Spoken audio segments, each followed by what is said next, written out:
Hi there, this is Andy Frith following Alan Butcher on the 16th of April observed ride. Just turned right out of Centertainment from the Saturday meeting and heading down towards Tinsley roundabout. Approaching Next here, and the traffic lights have changed to red just on our approach. So really there's no need to slow ride up to them. We can just get up, stop, feet down into neutral, and then just wait for the lights to change. Pause here while they do. And again, looking ahead, you've got the view. We could have moved well over into the offside and taken up the lane of least resistance there a bit earlier. So again, slow ride up to the lights, which was quite nice, but it's a definite stop here. Yeah, on that one you could have stayed in the right hand lane just to get away from all that traffic on the near side, because there was nothing behind us. Could have moved away from it. Judging what's going off the roundabout, that was good. And a signal there is useful because there's two lanes going around the roundabout, so that was good. And exited in the offside lane and passing all this traffic on the left. Good move. And a good safety position as well, position 3.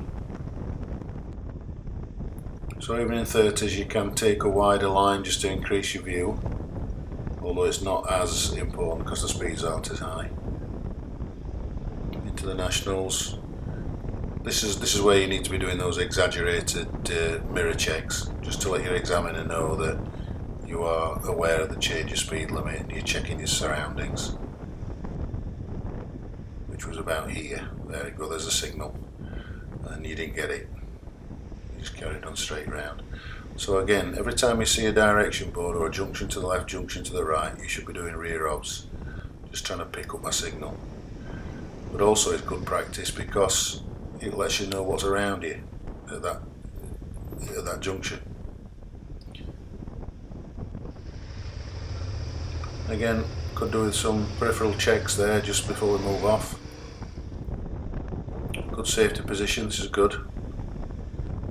See how I'm checking those junctions there, even though I'm just passing, I just want to know what's in them.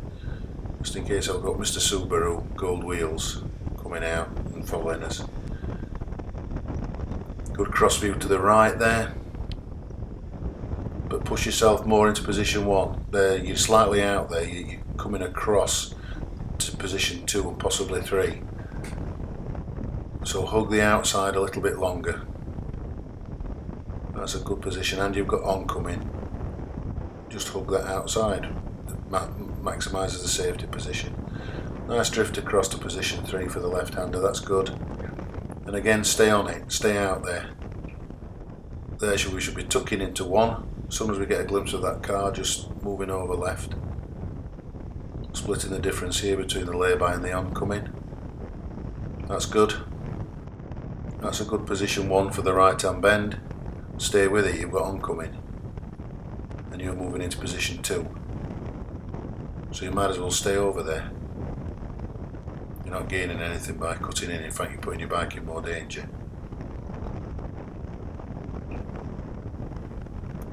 Brow of hill should be position 1, safety position, because you get oncoming like that. You don't know whether somebody's overtaking on the brow of the hill.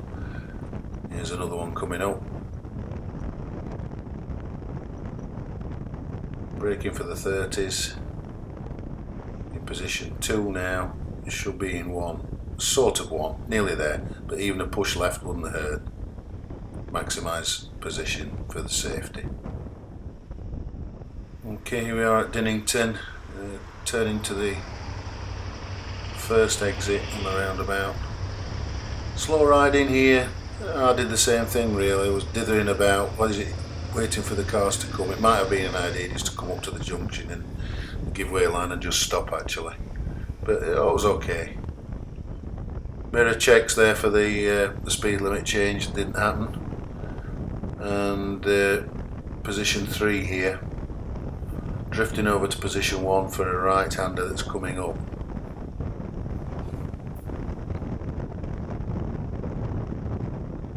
Good safety position for the oncoming there. Stay in position 1. drift across to position 2. That was quite nicely done. Good split the difference on the oncoming. Now then, here we've got a slow, a left-hander, oncoming. Oh, and there's all the buildings, and whoops, there's the 30 mile an hour.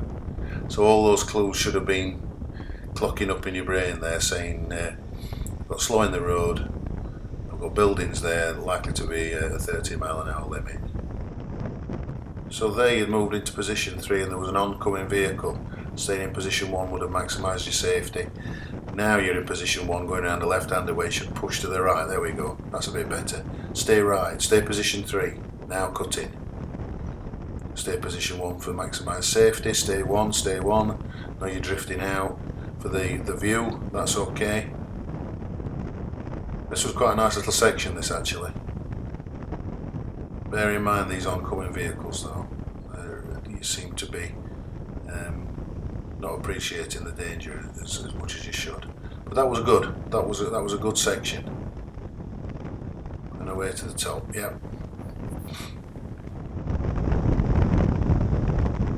That's nicely done into position 3 to get the view on the left-hander. Yeah, that's good. Bear in mind anything that might be emerging from that garden centre on the right. Staying in position 3 a bit longer for your left now, cut in. Stay in 1, you drift into 2. Might as well hold it because of those oncoming. Now out to 3. Again, look at the cross views there. What can we see? What's coming towards us? Nothing.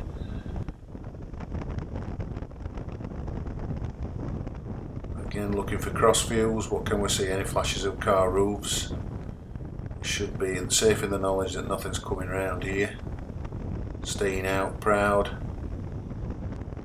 Could have done those bends a little bit faster there, particularly with the cross views showing we were clear. Coming up to a right-hander and then a nice tight right-hander before the bridge. Moving over to the left again to get the view, that's good. And then pick your way through this bit of rough surface on this stretch here, so cutting in's not a problem, just to get the better surface. And the traffic lights at the bridge, and a nice slow ride up to the lights in the hope that they'll change.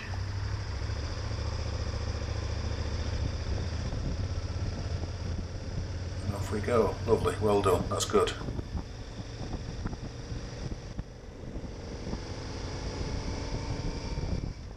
Okay, the solids up here, we've got a line of traffic in front of us, but just after this bend it might open up, so we could possibly be an overtake on, but you're too far behind the traffic to effect an overtake there. You really needed to be on the back of that last car, because there you could have done one or two. No need for a signal there on that parked vehicle, there's only me behind you. Okay, we've gone through Ranskill now, just on the way to Clayworth. Just picked up this car in the distance who was travelling at a reasonable speed. But what you need to be doing is thinking about the overtake as soon as you see the car. So we're too far behind it at the minute to effect anything. We're just in a following position.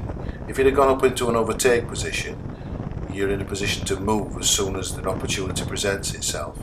So what we get here is we go around this bend and the view opens up, but you're still quite a distance away from the back of the car. So you think, alright, okay, yeah, it looks as though we're on here, and but you're still not moving up. And then I get a signal that you've got the view and you're going to go for the overtake, and then you see some oncoming car, so you decide not to do it. So you cancel your signal and you move back in, and there's the oncoming. The issue here is that you're not close enough to that white car to effect the overtake. Once you've decided to go, you've got 20-30 feet to make up before you even start passing the car. So this was demonstrated earlier on in the ride as well, that you're not in an overtaking position at the appropriate times. So you need to think, when's the opportunity on, let me move up. I don't know what he was doing there, I don't know why he turned right and then left, maybe he just got wrong directions. So now we're on our way to Clayworth.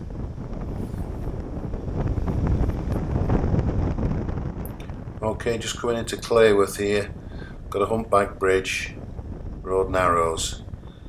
Might have just been an idea to give a horn warning over this one, just there, just so that anything coming the other way will be aware of you.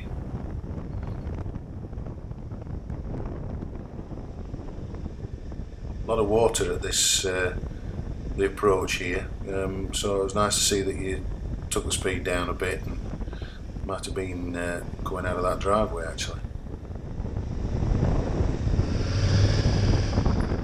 Okay, I've just turned left out of Clayworth on the way to Gringley. It was the you just missed the left-hand signal and had to turn around, but that was a hard one to spot.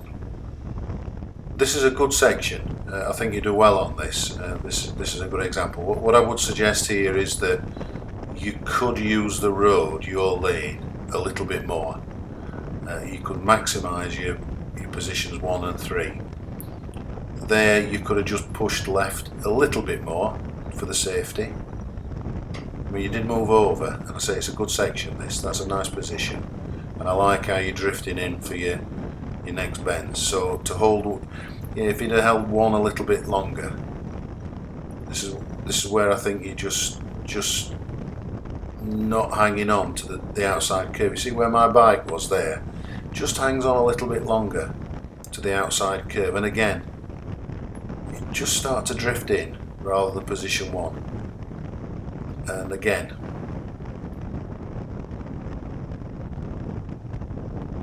so now drift out to 3. Again you could push out, although I'm sorry, you've got an oncoming there, sorry I didn't see that. That was nicely done.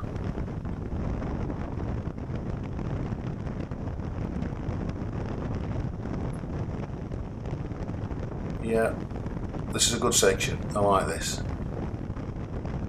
And there's a nice speed as well, got going.